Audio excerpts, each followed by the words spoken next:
In a sterile hospital, a man's flesh turns enemy.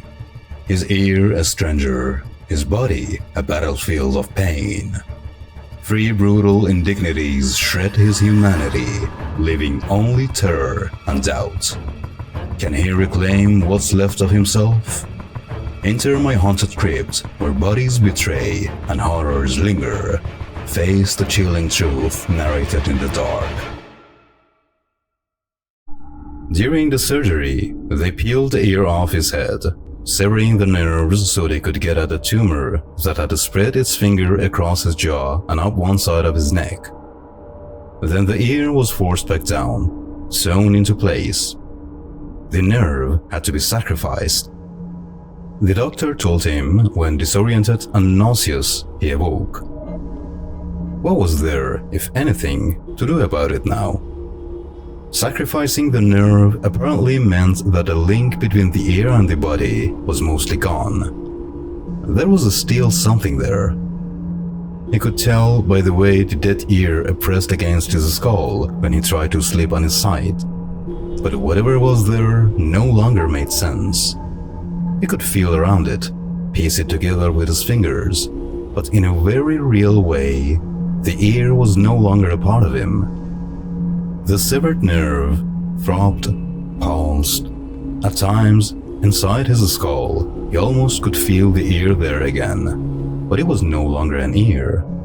He could feel it trying to tap into the nerve, and then it did momentarily tap in, and he felt it unfurl like a fan, and then, suddenly, clench like a fist. It was no longer his ear, no longer an ear, but its own creature, a separate animal, sewn firmly to one side of his head, but not part of him. No, not at all. There had been premonitions. Back before he had had the surgery, they had herded him into a room that contained a large medical hoop, plastic and metal, and had inserted him into it. Not all of him, just his head and neck. A male nurse, a Croat or Serb, unless he was an Albanian, had bluntly informed him they would have to inject him with contrast, and there was a chance, albeit minuscule, that this would kill him. Please sign here. He signed. He waited patiently while the nurse attempted to insert an intravenous needle into one arm. Failed. Tried again. Failed. Then called another nurse in to inflict the needle, painfully but successfully, into the other arm. He lay there as the bench he was on slid jerkily into the hoop, an apparatus within the ring spinning round, whirring. Then the whirring stopped. That's all? He thought, relieved. But that was not all. As it turned out, that was only the test run. When he was slid back deep into the hoop and the so-called contrast was injected, he felt a surge of intense, unbearable panic. It didn't last long, only a few seconds, but by the time it was done, he felt no longer the same person, or, for that matter, even a person at all. Months later, just as he was beginning to get over it, just as he had reached the point where the panic was all but forgotten, and his ear, though still numb, had begun again to feel as thought it belonged to him, something else went wrong. It took him some time to notice it, but after that, things moved very rapidly. In a matter of minutes, he found himself lying on a table.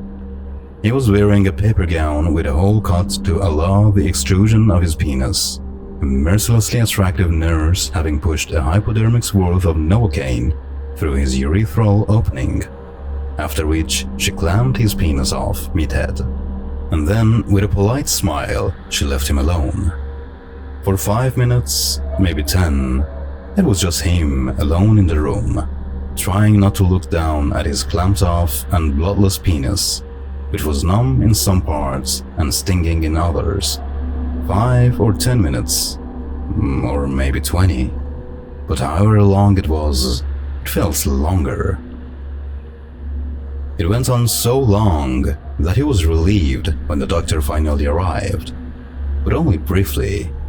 When he saw the telescoping apparatus the doctor was armed with, and learned that he intended to force this up his urethra and squirrel his way around until he had forced it into his bladder, he was filled with something akin to panic.